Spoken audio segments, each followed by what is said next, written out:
Efforts to deport criminal illegals is causing controversy, particularly among Catholic relief organizations and the U.S. bishops. Archbishop Thomas Wenski of the USCCB's Committee on Migration is here to weigh in. Later, the Papal Posse Live.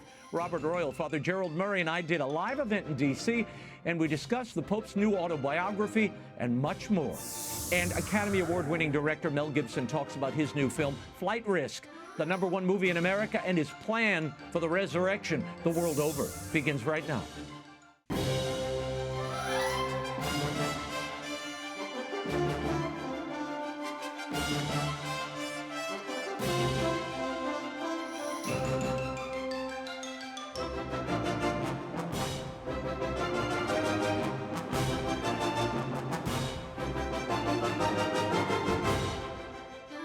Now, Raymond Arroyo.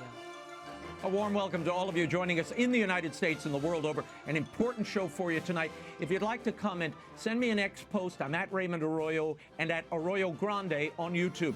First, some tragic news. There are no survivors following the collision of an American Airlines regional jet and a military helicopter at Reagan National Airport in Washington, D.C. There were 64 passengers and crew on the American Airlines flight, among them figure skaters, coaches, and their families. The Department of Defense says the military helicopter flight was a routine training mission with a crew of 3. An investigation into the cause of the collision is underway. Pope Francis sent his condolences and prayers. We ask you to keep all those who lost their lives and their families in your prayers. And President Trump signed a number of executive orders in his first hours in office, many of them dealing directly with the border crisis and illegal immigration. They include realigning the refugee program, declaring a national emergency at the border, and ending so-called birthright citizenship. Deportations of criminal illegal aliens have already begun. But these actions have not been without controversy, garnering a reaction from the U.S. Catholic bishops and several Catholic NGOs. Is the Trump administration acting within its rights in order to protect the U.S. homeland, or are these actions immoral? For answers, we're joined by a member of the USCCB's Committee on Migration and Refugee Services, Archbishop of Miami, Thomas Wenski. Your Excellency, thank you for being here. Welcome back to the program. The tension between the U.S. bishops and the Trump administration really spiked after Vice President J.D. Vance, a Catholic, was critical of the U.S. bishops on CBS's Face the Nation. Watch. The U.S. Conference of Catholic Bishops this week condemned some of the executive orders signed by President Trump, specifically those allowing immigration and customs enforcement to enter churches and to enter schools. Do you personally support the idea of conducting a raid or enforcement action in a church service, at a school? As a practicing Catholic, I was actually heartbroken by that statement. And I think that the U.S. Conference of Catholic Bishops needs to actually look in the mirror a little bit and recognize that when they receive over $100 million to help resettle illegal immigrants, are they worried about humanitarian concerns, or are they actually worried about their bottom line? We are going to enforce immigration law. We're going to protect the American people. Archbishop Wenski, Cardinal Dolan called those comments by the Vice President nasty and scurrilous. But isn't this a prudential judgment entrusted to duly elected authorities in this case? Well, certainly they do have the prudential judgment to enforce, and it's their obligation to enforce the laws of the land. How they do it, or the spirit in which they do it, should be one that promotes the common good and does not necessarily create more harm than good in the process of implementing the laws. So, and I think the Vice President was a bit off the mark with alleging that we've gotten $100 million to resettle illegal aliens. First of all, we've gotten we participated since the end of World War II with the U.S. government in helping to resettle refugees, and refugees by definition are not illegal aliens. They're people that have been admitted to this country by the United States under the Refugee Act, and the U.S. government has contracted with the Catholics and also with Jewish organizations and other Protestant organizations to help resettle these people, because the government knows that when nonprofits, when faith-based organizations do this work, they do it much more efficiently and much more economically than the government. And again, it's not government money that we're receiving, it's our money, because the government doesn't have any money. It's taxpayer money, and we're taxpayers as Catholics in this country. Earlier this week, the conference issued a statement very quickly addressing this long-standing partnership that you referenced with the federal government. And they make the case that though they receive a large portion of the USCCB migration program money from the government, it doesn't cover everything. Here's a quote: "Every person resettled through USRAP is vetted and approved for the program by the federal government while outside the United States. In our agreements with the government, the USCCB receives funds to do this work. However, these funds are not sufficient to cover the entire cost of the program." Your Excellency, look, people are open to that. They're certainly hearing that. But I want to play something and get your reaction to this. This is Catholic Charities of Milwaukee, the Archdiocese of Milwaukee, coaching immigrants about what they should immigration authorities appear at their workplace or homes. Watch. First, do not panic and do not run away. 2, you have the right to remain silent. You do not need to speak to the immigration authorities or answer any questions. 3rd, you have the right to speak to a lawyer. If you are detained or taken into custody, you have the right to immediately contact a lawyer. Archbishop, the question this raises is, why is Catholic Charities advising illegal aliens on how to evade law enforcement? That's certainly what that sounds like. Well, I don't think it's how to invade law enforcement. The first thing they told them is not to flee, not to run away. But they also said that they have certain rights, and basically they're educating people to know their rights so that their rights are not abused. So I think the first thing they said was, don't run away, and know your rights so that you can get the proper representation that you need, so that if you have a case to make, you can make that case and not be railroaded on spurious reasons. Mm-hmm. Your Excellency, there have been reports that Catholic NGOs were granted as much as $2.9 billion in migration-related funding over the past 4 years of the Biden administration. I mean, Catholic Charities of Houston alone reportedly received $500 million in those taxpayer funds, which goes to migrants for cars and rent and housing and food. Because so many of the dioceses have their own independent migration offices, the funds are difficult to track. My question is, can you see how the average American Catholic might be distressed at how the government and their funds are working with the church to prioritize illegal aliens over our own citizens? Again, if the government has given this money to the various Catholic charities organizations, they're giving this money to carry out services on behalf of the government for people that the government has allowed into the country. These are not getaways that are the beneficiaries of this government money or this taxpayer money. These are people that have been paroled into the country, and with the understanding that they're going to apply for asylum, et cetera. Now, that the prior administration's policy perhaps encouraged people that would come across the country that did not have a bona fide case to make. That is another argument. But if the government has these people and they say, I need help, and they ask the church, can you help? We help. Well, but Archbishop, look, I was down in Brownsville, Texas, and they have a huge Catholic Charities, a receiving center there.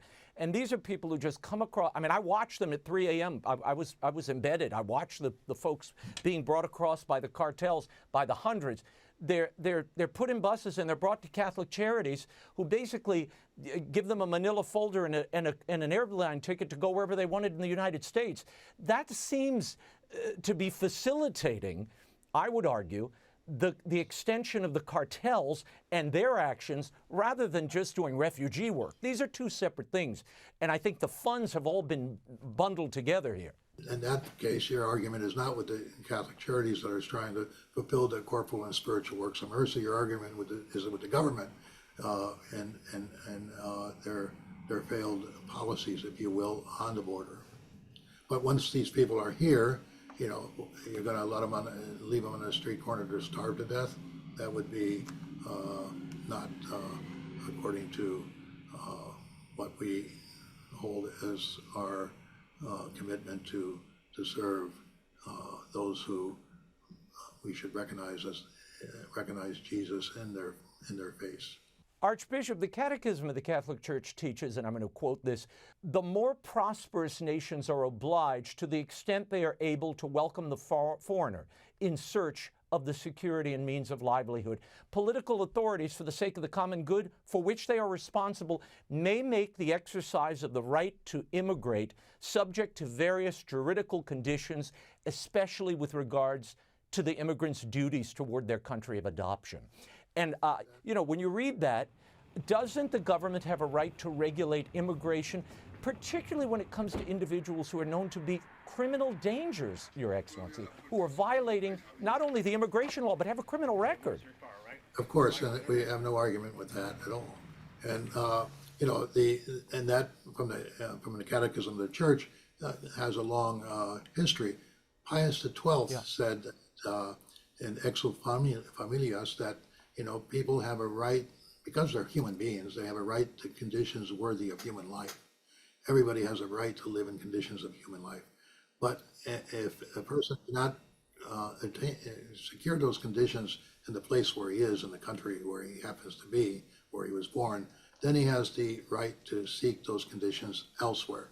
And the United States has been a welcoming country with the spirit of what is written in the Catechism over the centuries. We are a nation of immigrants. We have and welcomed millions of immigrants. Archbishop, nobody's questioning that. We accept more immigrants than any other nation in the world, which is why it is a bit befuddling when you read, you know, comments from the bishops' conference, and I've gotten so many emails from Catholics this week saying, why are the bishops crying out for the human dignity of criminals? I mean, the Trump administration is deporting criminal aliens. Why is that such a bad thing? And I don't think there's an argument about that right now. And we're just making sure that we do it with the proper dignity and within the color of law as well. And there's no argument about that. You mentioned earlier something about birthright citizenship and talking about how the United States has welcomed so many immigrants. One of the best things that we have in this country is birthright citizenship, because that is the one thing that helps to integrate people into this country very quickly, because we all have, you know, great stories about, you know, that first generation American that has made it because of the sacrifices of his parents that came to this country looking for greater opportunities for them. We want people, if they're in this country, to become Americans as quickly as possible and to become, you know, participants of this great nation. Yeah, but there needs to be an orderly process, Archbishop, and I think that's what the attempt now is, to create an orderly process. You can't just have everybody running. All the people you mentioned came in, they got, like my father, you know, he waited 8 years, he needed a sponsor, and then he served in the military. So he became an American through desire and then proved himself. But the nation doesn't have an obligation to throw open its doors to everybody and then welcome whatever children you have. The 14th Amendment, I mean, just for clarification, and correct me if I'm wrong, 14th Amendment was created because of the free slaves, and to you know, so that they could feel fully part of the American process and experience. That's what it was created for. It took a long time before that happened, that the 14th Amendment, you know, was honored in reality in this country. Mm-hmm. But the 14th Amendment talks about people that are, you know, that if they're under the jurisdiction of the United States, they have birthright citizenship. Archbishop, Pope Francis spoke out on this issue of Trump's mass deportations on January 19th, a day before he was sworn in. He was asked by a reporter what the Pope thought of the policy. He said this: if true, this will be a disgrace because it makes the poor wretches who have nothing pay the bill for the imbalance. This won't do. This is not the way to solve things. This is not how things are resolved. I think the qualification on that is important, if true, he says. Now, this past weekend we had a big to-do, a lot of drama about the deportation of some Colombians back to Colombia, with the president of Colombia saying, no, they can't come, and then he backtracked and said they could. That was 2 planes of about 80 Colombians in each plane that were deported back to Colombia, and they are back in Colombia today. Do you know how many Colombians were deported in December by the Biden administration? 300. Well, I mean, but is that a bad thing? No, it's not a bad thing. I'm just saying that,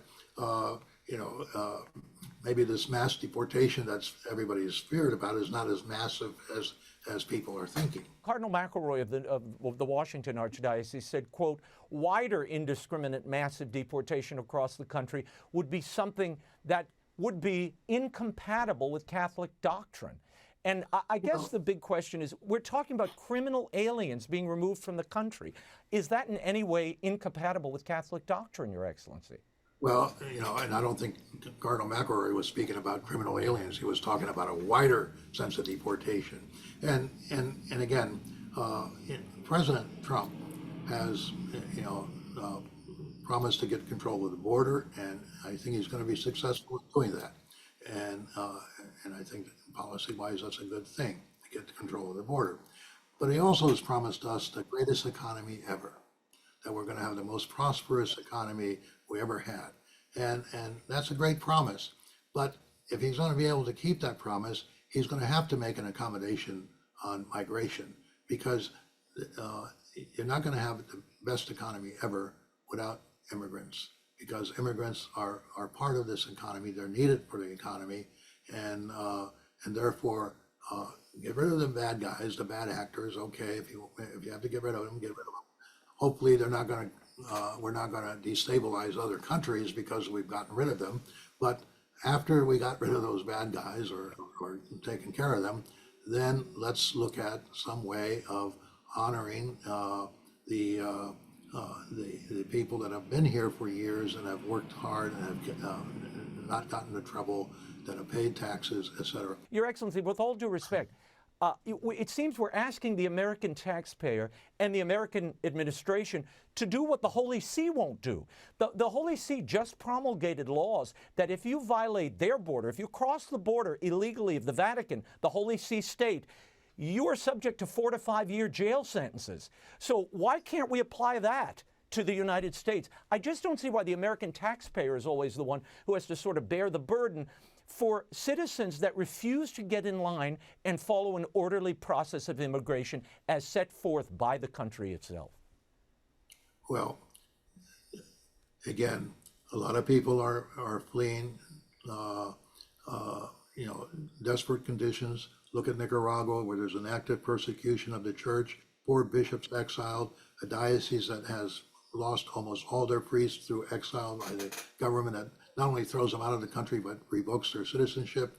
These people are here in this country, many of them on TPS that hasn't been renewed or is soon to be expired. To send them back to Nicaragua this time would be like sending them back into a burning building.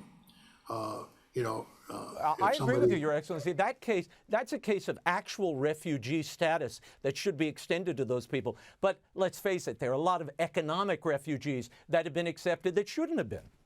Right. Well, look at the situation in Venezuela. Venezuela has lost 20% of its population because of the dictatorship of Maduro, and it's a left-wing dictatorship, and it's that left-wing dictatorship has ruined its economy. So people are running for political reasons and partly for economic reasons as well. But they come, and they can be not a problem to us, but a resource for us, an opportunity for us, as immigrants have always. Look, I want to move on to this. President Trump signed into law the Laken-Riley Act this week, so-called for that Georgia nursing student murdered by an illegal alien last year. The law expands the reach of federal law enforcement to arrest, detain, and deport criminal aliens. This is Laken-Riley's mother. He said he would secure our borders and that he would never forget about Laken. And he hasn't. He's a man of his word. We trust that he will fight for the American people. Most importantly, I want to thank our Lord and Savior, Jesus Christ, because without his sacrifices, Lakin's story would have ended on that horrific day that she was taken from us. There are countless other examples, Your Excellency, of Americans who have been killed and assaulted, even raped by criminal illegal immigrants, trafficking kids, raping women, slaying Americans. And look, I know that's not unique to illegal aliens. Americans do it too. But why add to the trouble, if you will? Your thoughts on Laken Riley's mother testimony there? No, I cannot fault her testimony. It's very moving, and actually, I think the perpetrator was released he should have been in jail, and he was released by if it wasn't the immigration authorities, it was a local jail that let him go. So, not every immigrant that comes across the border is a white dove, but not everyone is a criminal or a gangster or somebody intent on doing harm. Many people that come here just seeking the possibility of life, they're seeking the conditions worthy of human life that as human beings they have a right to. It's their God-given right to live in conditions worthy of human life. Your Excellency, isn't the government's first responsibility to American citizens and their safety under the law to make sure that these criminal offenders aren't coming into the United States, and frankly, that no one is breaking the law, including immigrants? Nobody should break the law. Everybody should honor the law. But again, you have to remember the case of that Bishop Murray in that novel of Victor Hugo, Les Miserables, where the protagonist was pursued by an inspector because he stole a loaf of bread, and the bishop was able to look over that failure and give him a chance at life, and that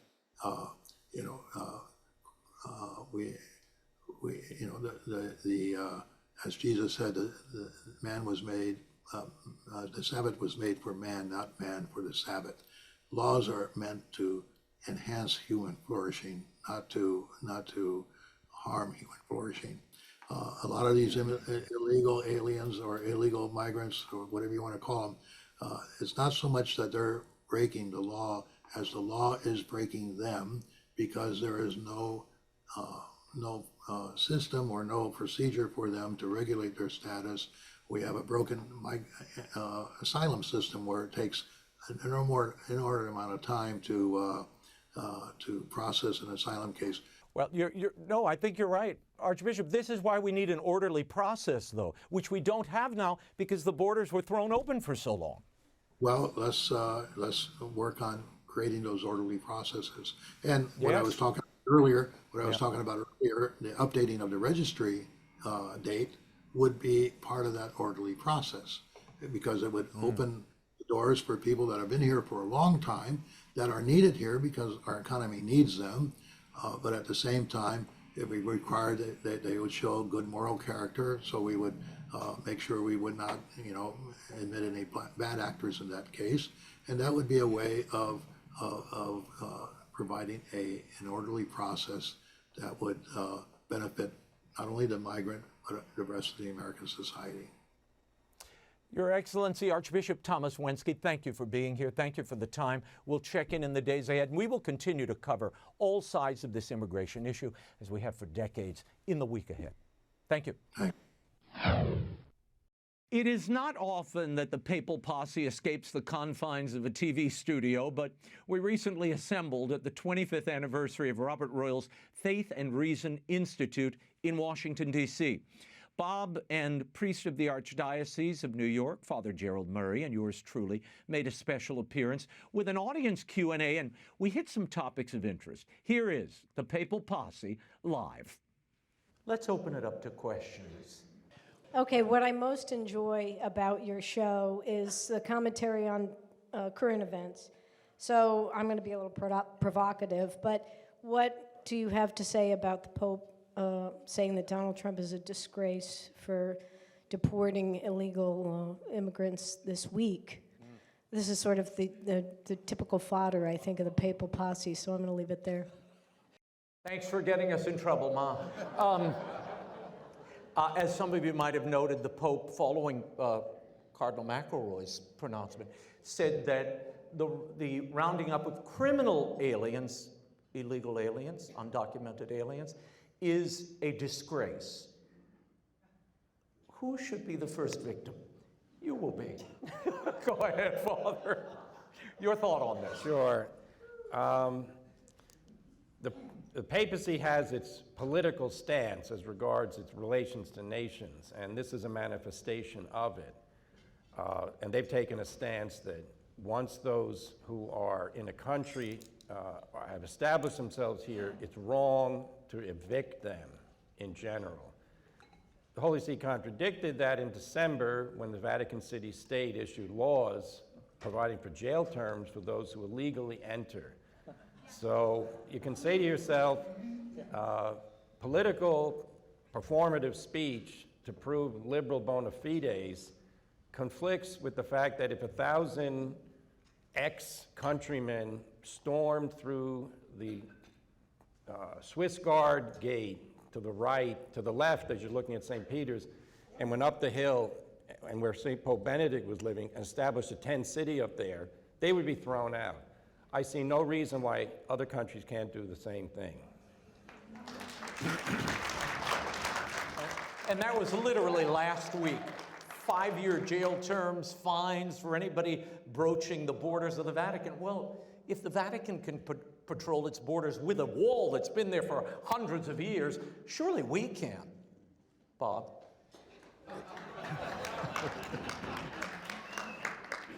You know, we get a lot of pushback from Orthodox Catholics, too, about criticizing statements like that. But it's simply the case, if you think about it for 2 seconds, that any country has got to be able to control its borders and actually control the people who are already inside of it. Now, I'm a little softer probably than my colleagues here about at least people who've been here a long time, in that I feel like the United States then has a moral obligation after people have been here 10, 20 years. We've committed an error or two, and then we've got to kind of negotiate this. Reagan used to talk about this way. But what I would say is this. There's some issues. The Pope is not the most rigorous speaker about some of these contentious issues. I mean, you see how he's gotten himself into trouble in Israel. He says that war is always a defeat. Well, it isn't.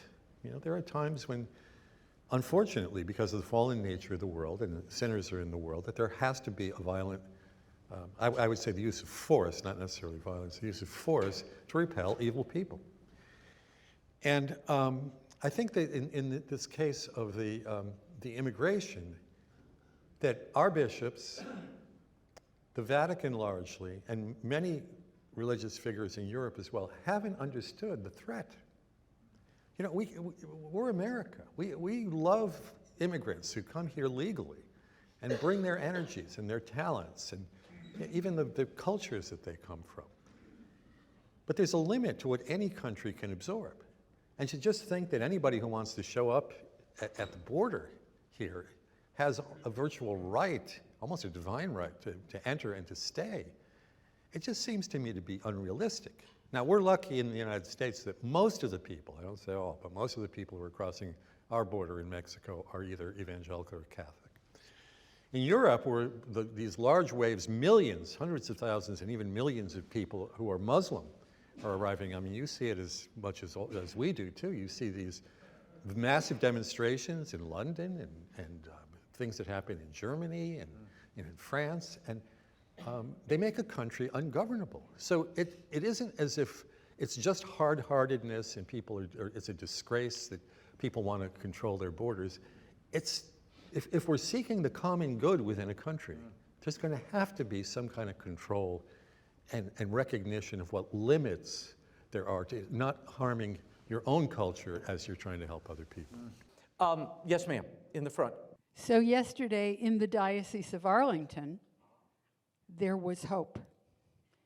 Because our good bishop, Michael F. Burbidge, issued a pastoral letter on the indignity of IVF and the importance of the need to recognize that every party in the IVF process is degraded and debased and disrespected. So I would propose to you, good gentlemen, two of whom I know rather well, that there is hope, and that just because it seems like everything that is the beautiful 2,000-year tradition of our church is somehow a dirty word now, I would propose that the pendulum is swinging the other way. You want to comment on that? Yeah, this reminds me of something that I often say when I'm giving lectures somewhere that I think is absolutely crucial for us to remember, because it can look very bad, right? And when you walk out, it can look very bad in America in a variety of ways. But think about this. When the Soviet Union fell, it still had all its weapons. Yeah, over 10,000 nuclear weapons, huge army, tanks, guns, all that stuff, right? And yet it fell. And nobody knew that it was going to fall. Not the CIA, not the FBI, not the international community, nobody. John Paul knew. Ronald Reagan knew. And I think Margaret Thatcher knew. So the three of them did what they could do. And I always loved Reagan was asked one time what he wanted, and he said, "We win, they lose." It's that simple.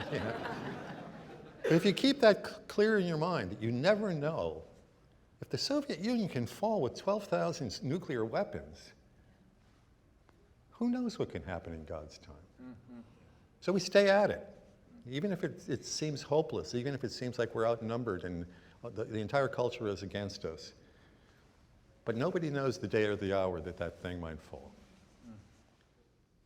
No, that's great. I mean, I think it's St. Bernadette, a girl in an obscure corner of France, and now it's a shrine that millions of people go to every year from all over the world for the purpose of praying to the Mother of God and asking blessings from the Eucharistic Lord. So God has much in store that we don't know, and we just have to stand by. Well, Raymond wrote the books on Mother Angelica. If you ever told me that an Italian woman from Ohio is going to start a convent in Alabama and can become the head leader of the biggest worldwide Catholic enterprise in news, culture, and religion, I don't know that any other religion even has anything like it. I mean, this is the world leader, and why is it? Because your great friend, Mother A, said, "I'm going to do something." Yeah. No, she lit a light in the darkness. There's always been darkness. There's always been confusion. And as she taught me so well, and I think we've all experienced, when you speak the truth, she used to always say, follow the truth wherever it leads. That's what you're here to do. Follow the truth wherever it leads. What she didn't tell me, but I watched her go through it, was when you tell the truth, you will get shot, stabbed, undermined, and abused from morning till night. But guess what? The first guy did as well. It's just part of the path. And there's almost joy in it. There's almost joy in it when you... Well, wasn't she one of the happiest people you ever met? She was, and she was in near constant pain, and, there were always people throwing darts at her and criticizing her, but she kept that, she had that inner glow, and even in death, people are still watching and following this woman, which is a remarkable thing, this simple girl, Rita Rizzo from Canton, Ohio, God bless her. Want to do one more? Yes, sir. I listen to a lot of proclamations from the Pope, and a lot of them are very confusing to me, and I get questions about them. And the only thing that makes sense to me is that it's about his Marxist roots from South America.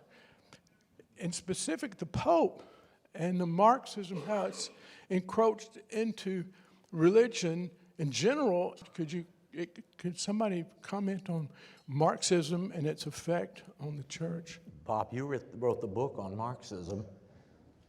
I don't think exactly it's Marxism. There's some Marxist elements, but he's not consistent enough to kind of follow a body of thought like that. And look, I mean, it's just his nature.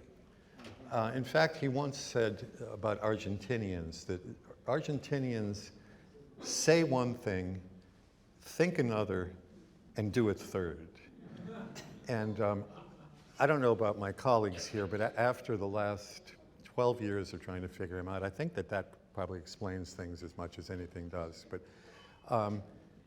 there's a lot of sentimentalism which tends in a kind of a Marxist direction. I admit that. But there's feeling in him that just isn't quite disciplined. I mean, I'll say this outright. I don't think it's intellect. It's the reason part of the faith isn't disciplined enough. And in fact, he tends to denigrate theological truth. Well, you just can't denigrate the truth. Remember a few years ago, they were saying in the Vatican, some people use truth as a weapon. Well, I mean, maybe we need to use the truth as a weapon because, after all, the truth is telling us what reality is. Yeah, sword of the Spirit. Yeah, I come with a sword to divide. There's a funny. I read his new autobiography. The first half of it is about his youth in Argentina, and then it just jumps to his election in the papacy. So there's nothing in between about all those years that people have been wondering about for forever. But I just think that it's easy to recognize certain Marxist elements in what he talks about, but that's really not him. And he's actually talked against Marxism. Liberation theology, he said that the God's faithful people in Argentina didn't want Marxism or didn't want liberation theology. They wanted a populist Catholicism. And it's interesting that he understands populism of that kind. He doesn't seem to understand the kind of populism we have now in the United States and is growing in Europe, because the people are feeling that their elites have not taken care of them.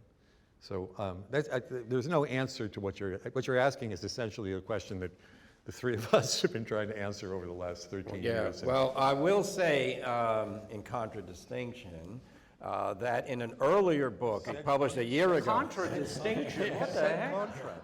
You mean contradiction? No, I'm trying to be nice. Oh, okay. No, the Pope's most influential teacher in his life was a communist woman who was, I believe, a biology teacher, and who was executed by the military junta. But he wrote, or he said to the interviewer in a book published a year ago, "She taught me how to think." It's there. I'm reading the new biography. The second chapter, the first basically 2 pages, is a Marxist analysis of how the economy works in the world, which is essentially the only reason rich people are rich is because poor people are poor. Right. Now, the Catholic Church has never said anything of the sort, and good economics doesn't believe that. The idea that rich people intentionally impoverish the poor because that's the only way they get away, it's the other way around. You enrich the customers so that they continue to buy your products, and then you can make more of them. Anyway, the problem here is sentimentality, though, because Marxist theory used by Catholics is basically trying to say the reason we have such social divisions in Latin America is because selfish people don't care for the poor. I'm not convinced of that. I think it largely has to do with education and also with basically corrupt governments that do not promote universal education. So this is a big problem. But what your point is very good, because the average person who's not a Catholic, who hears the Pope make statements of that sort, says, what does he want? What's happened to Cuba? the church? Yeah, is this Cuba? I mean, what are we doing here? Yeah, well, and I mean, to reconcile both of my confreres here, and not to contravene or contradict. Contradistinct. I look at it as I always look at the personal and the biography, and it's those dark parts of the story, Bob, where that biography does go into shadow, that we don't know about. That, I think, is the real key to unlocking who Jorge Bergoglio is, because there is this thing, we've gotten dribs and drabs of it. He clearly had a tortured relationship with his father. The father made fun of him because he had flat feet and couldn't play soccer. He gravitated to Mama and his grandmother, whom he constantly invokes when he talks about faith. And his father, remember, was an accountant, a man of, dare I say, rigor, rigidity. I see all those personal tremors that sort of live itself out through his papacy in the way he interprets certain things, the way he phrases certain things. So I don't think we can take it personally. I'm going to ask my own question before we go about how social media and the immediacy of the media has changed the way in which the church, dare I say, is synodal.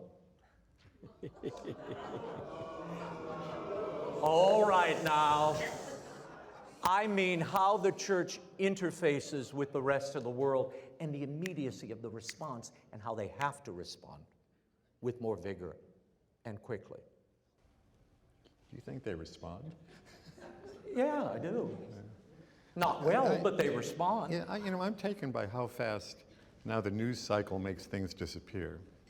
In your city, Raymond, a man takes a truck and runs over 14 people. Who's talked about that? Well, it's gone. It's gone, right? Because we're off onto, deporting illegal aliens in Washington, D.C. Who remembers? I'm willing to say that maybe in a month, the L.A. fires, people are going to say, "Oh yeah, that was last month." We didn't pay attention to it. So it was Bill Clinton, I think, who discovered that if you wait a week, the news cycle goes around, and then it goes away. So you can say something that's controversial or that isn't. I think that the church, very often we seem to get different offices speaking at cross purposes with one another. And we've documented this a number of times on the show. So you're right that they know that they have to have that kind of immediacy, but I'm not so sure they're very good at it. Yeah. Well, Father, I think one of the amazing things is the public now knows these granular stories. They can see excerpts, and because of the explosion on social media, I just started a podcast, my Arroyo Grande podcast, and it's very interesting. The audience there is not the broadcast audience. It's different. These are people who are all in. They're very focused and committed. And they'll watch 2 hours of a broadcast. I can't make it through 10 minutes of a broadcast, but they're sitting through the 2 hours of these things, sometimes 3-hour Rogan interviews. But what this does is allow the public to deep dive into a topic that they're interested in at the click of a finger on their phones, wherever they are. And in the church context, that means they're instantly informed of things on a very deep level that otherwise it would have taken us months to figure out 20 years ago.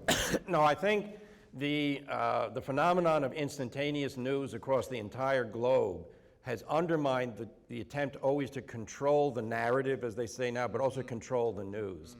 The reason why sex abuse among the clergy was so prevalent and wasn't destroyed is because the bishops felt it was in their interest to hide it. And they were able to convince the media and the police to go along with it. That broke when essentially a reporter from the Boston Globe said, "We got to get to this story," and the judge agreed.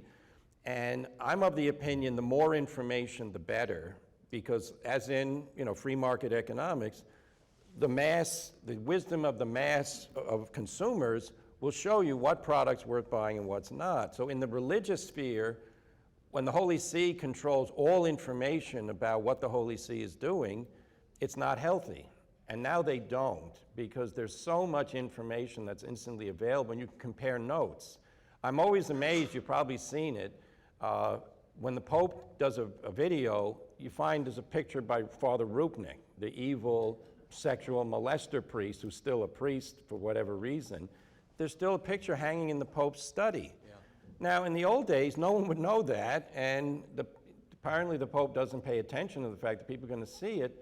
But now people ask questions, and the Holy See's put on the defensive, as they should be.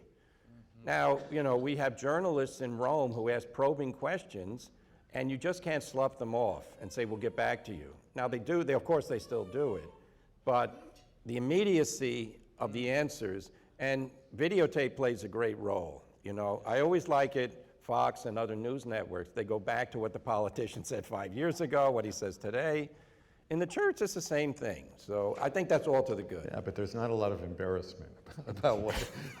Well, they want to kill the messenger or say they're doing the work of, the enemy. Yeah. Not that I'd know anything about that. All right, my friends, thank you all for having us. Ladies and gentlemen, the Papal Posse. a very happy 25th anniversary to Robert Royal's Faith and Reason Institute. It was fun being there. Last week, I brought you a few moments from a conversation I had with Mel Gibson about the loss of his home in the LA wildfires and how the experience has prepared him even more to begin work on his sequel to The Passion of the Christ, The Resurrection.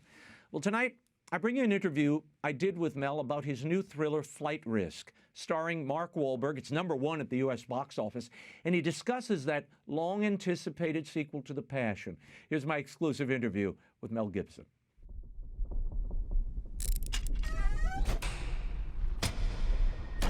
I never flew a fugitive before. Government witness, not a fugitive. Ready to go?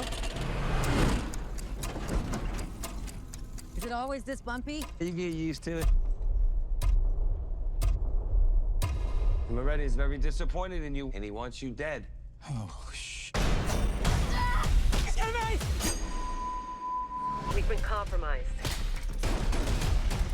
Tell me how to fly this thing. Pay attention. That's the good part. Damn it! I'm gonna enjoy this. You ever see a face turn this color before? Huh? I'm gonna tear you apart. Y'all need a pilot? In an age when people are turning in 3-hour epics, you decide to do this tight thriller. Why? Because I can't sit there that long. I'm getting old joints, and the seat actually turns my bum numb.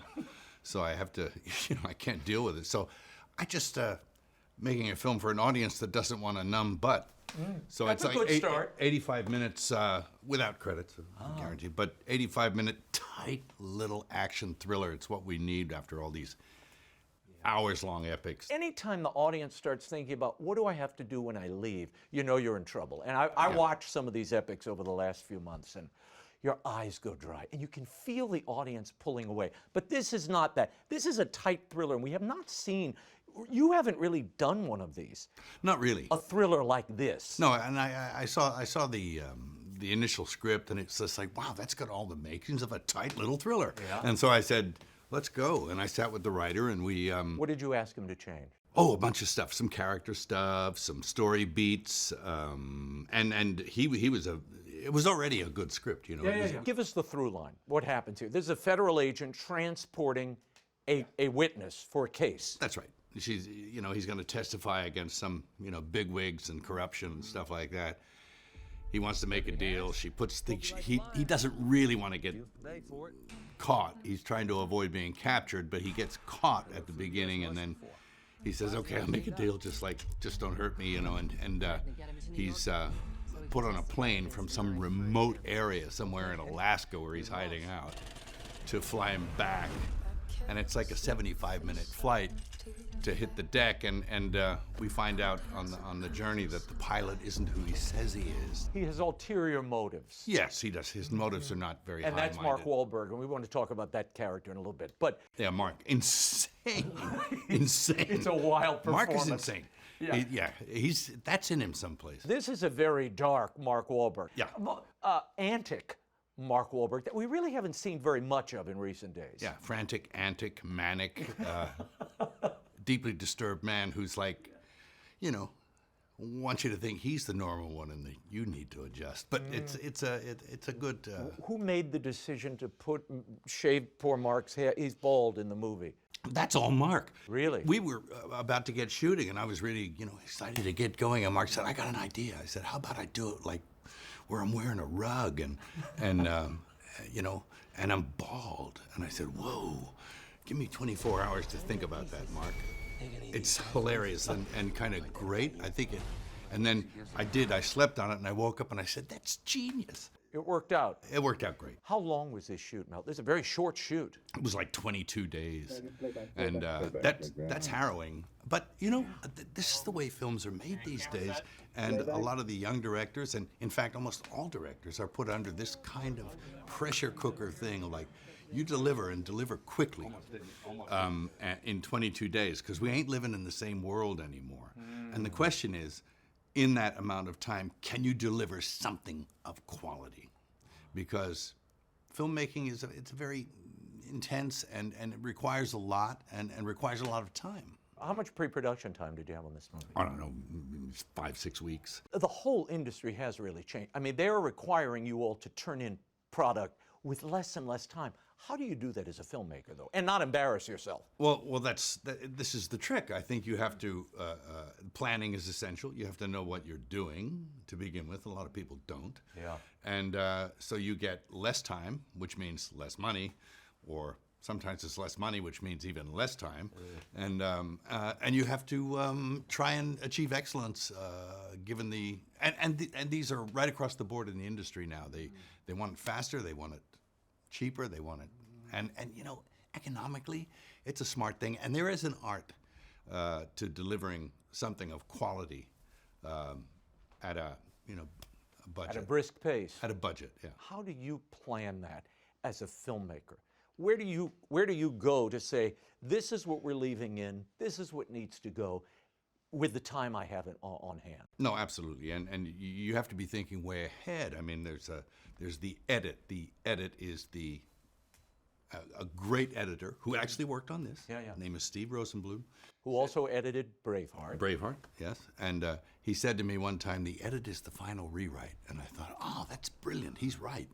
And how do we maximize time, money, effort? We make those edits beforehand because there's a rewrite. So you make as many edits as you can and you restrict what you absolutely need. And because there's a lot of waste, time is money, money is, it's like so. Sure, you really only shoot what you need. You don't do a lot of excessive shooting. Not a lot of fat there. But the constraints of this had to give you pause, Mel, at the beginning. Sure. 90% of this movie is in the hull of a plane. Yes. A little plane. That's right. It's a Cessna 208. How did that change, your approach to this and what you thought you could do there? How did you prep for that? Sure. Well, you're confined. Not all the time. The beginning is open, the end is open, and you've got outside the plane, which is phenomenal vistas over the Alaskan Alps. So you've got all this going on, but you find that the canvas that you've got is much smaller, so you have to use finer strokes, and you have to make it epic, given what you've got. And I think, I think we pulled it off. I think you did. I mean, it's an amazing. This thing keeps topping itself. I mean, it moves, it moves, it moves, it tops. But I was stunned when you told me how tight that plane was. You bought a buck. You basically bought a piece of a plane. Yeah, I bought a real aircraft, and that was not in service anymore, of course. And you use the inside of it. We had I think it was 5'7" wide by 4.5 feet tall, 3 characters. Some big, Mark's a big guy. Yeah. Michelle's, she's a tall and slender waif of a thing, and Topher, of course. So there's these 3 actors working in this confined space with camera guys, sound, light, everything, and so one has to be judicious about the shot list, and you have to shoot as diversely and as new in every setup as you possibly can. Why not shoot in a bigger aircraft? Because I kind of like the idea of claustrophobia, and that these people are trapped in this little, They can't get away from each other. It's a death trap over this wilderness of the Alaskan Alps. Even if they survive the crash, they'll get eaten by a polar bear. Tell me, did you storyboard this? You had to lay this out visually. Yeah, a little bit, but I think the best indication of what gave us the best indication of where to go and how to do it was to actually get inside the space itself, and set up camera angles with doubles and stuff like that to find out what works, what doesn't, and it was just a very informative exercise. That's better than storyboards. Yeah. I mean, there's only so many things you can do in that space, but we did all of them. Incredible. Whatever we could think of. As I watch this, and I mean, I see it in all your films. I mean, even Apocalypto, even The Passion. Humor is really the superpower of Mel Gibson as a director. You find these human moments of levity to break the rhythm, if you will, and reset the whole thing. Absolutely. You have to undercut a lot of the heavier stuff with some stuff that is relatable, because as soon as you see behaviors that you are familiar with, that you can relate to, they're instantly kind of charming and amusing. And all the characters found those little moments. Yeah. And of course, we devised some so that there were little breaks in the momentum of like what should be the flow. It's just all of a sudden you're going down some weird side street of like bizarre, kind of, which is like kind of like it always amuses me when I see things like that. And I've seen films that do that very well. There's some very many, Yeah. And well, this was Hitchcock would do it too. He'd have little, oh yeah, hilarious. Hitchcock was never serious. He was tongue in cheek about the whole thing. Exactly right. This plays almost like all great thrillers. It is like a morality play in some ways. Was there any appeal in that to you, that justice is served? Justice gets served. People with flaws, they learn something. And essentially, I think it's kind of like a buddy movie. Between you mentioned that. Between Why? two of the protagonists. Why do you say that? Well, they start off at odds. They couldn't be more different or apart in their philosophies or in their character, and they don't like each other much. And when presented with an adverse situation, they have to become a team. They have to do it, or they're not going to make it. So there's this kind of like, and it's got a good emotional underpinning too, which is nice. You know? So no. The movie it plays on multiple levels, and again, it's tight. Yeah. I couldn't believe how quick the movie went. Oh yeah, you're out of there. You're like, hey, what happened? Is that over? Yeah, great. What do you want people to take away from the film? Entertainment, man. Just like have fun. And if there is a moment where you get misty, that's okay, Speaking of getting misty, 20 years later. Oh yeah, 20. You are now turning to the resurrection. That's it. Yeah, the resurrection now. Where are we? Where are you? It's kind of pre-production stage now, and we're definitely on it. It is my focus, and it will happen. It's like childbirth, It's like it's been 20 years, and it's like it was an idea I had, to do the next part a long time ago, but it's been a very long labor. Why do you think it's taken all this time? Because it's supposed to take all that time, and there's something it is telling me how and when, and I've just placed its development and its formation in the hands of Providence. I was just about to ask you, do you think it's providential the way this is unfolded? I think so. The timing of it. And the timing is not my timing, but it is timing, and I think there's something bigger at play here. And I think I'm just going to try and just ride that and take, pry my own fingers off the steering wheel and let Providence take a hand. This is sort of what happened with The Passion. It went its own way as you were doing it. That's right, yes. It just had its own kind of journey. I was merely a component, merely an instrument, and I'm trying to be that again and not think I'm bigger than my boots or anything else. I just want to be of service in telling this story the best way it can possibly be told, to entertain, to educate, and to enlighten people, to lift them, and this is what I want to do with it, Yeah, well, all your work does that. Yeah, let's hope so, yeah. Thank you, Mel. Thanks, man. Great. Cheers. Mel Gibson's new film, Flight Risk, starring Mark Wahlberg, is in theaters now. That is all the time we have for now, but be sure to catch us next week. Until then, we'll be scouting the world over for all that is seen and unseen. On behalf of the staff and crew of EWTN News, thank you for watching. I'm Raymond Arroyo. Bye now.